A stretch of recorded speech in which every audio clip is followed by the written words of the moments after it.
All right, now that we have gotten a sound, any sound, into our heads, let me ask you the next really big question. Okay. Why do some sounds, and let's make it music, okay?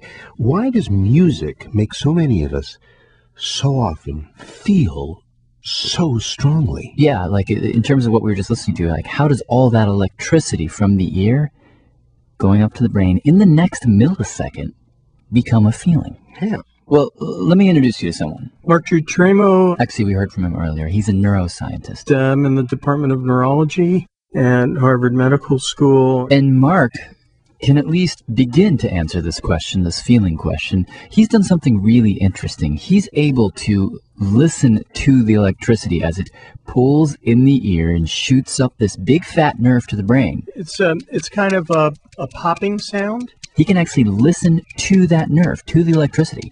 It's a little faster than I'm able to do here with my fingers.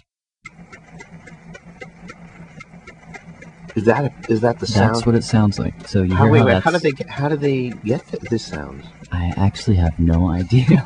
I guess they sort of tap into the nerve. This is the sound of sound entering a brain. Yes, this is the sound of sound entering the brain as electricity, little pulses. And as you can hear, the electricity has a meter.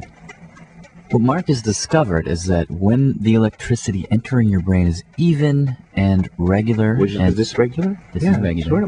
Wait.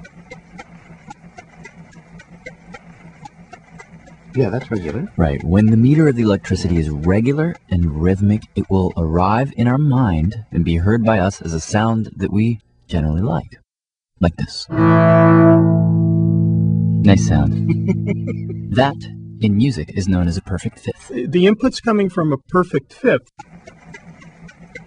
is very, very regular. Like a metronome. However, and here's where it gets interesting, when the meter going from the ear to the brain is irregular, jagged, arrhythmic, unpredictable, strange. Let me hear it. This is jagged? Right here. This is jagged. Wait, shh.